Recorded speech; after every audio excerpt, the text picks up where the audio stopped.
Anton Vinson binuking ng kanyang amang si Roy Vinson sa Fast Talk with Boy Abunda.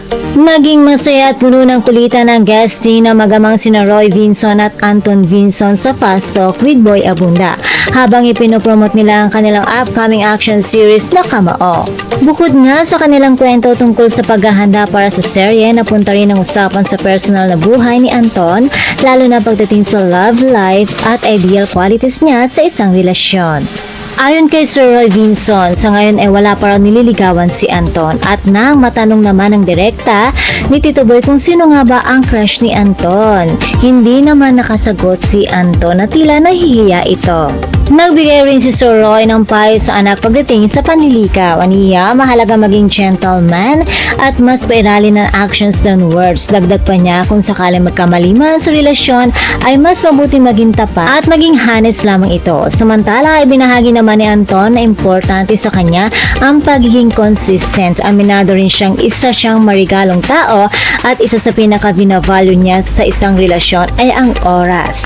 Bukod nga rito, sinabi rin ni Anton na isa sa kanyang love language ay physical touch, bagay na kinaliw ng viewers at ni Tito Boy.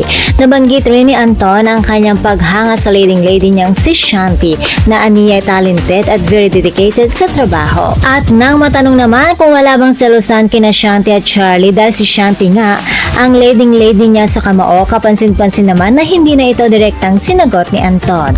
Isa rin sa ikinaaliw ng viewers ay ang kwento ni Anton tungkol sa kanilang samahan ng kanyang ama sa binata para magtropa lamang daw sila ni Roy Vinson kapag nasa bahay kaya minsan ay nahihirapan siyang ihiwalay ang pagiging mag-ama nila sa trabaho. Sa katunayan, ikwinento ni Anton na tuwing may eksena sila sa Kamao ay nakakaroon minsan ng maraming takes dahil imbes na coach o lolo ang may tawag niya sa karakter ni Sir Roy, papa raw ang lumalabas sa kanyang bibig.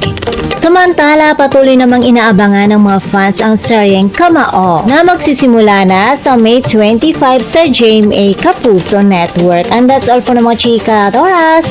For more showbiz update, please don't forget to like, share, and subscribe my channel. Thank you for watching.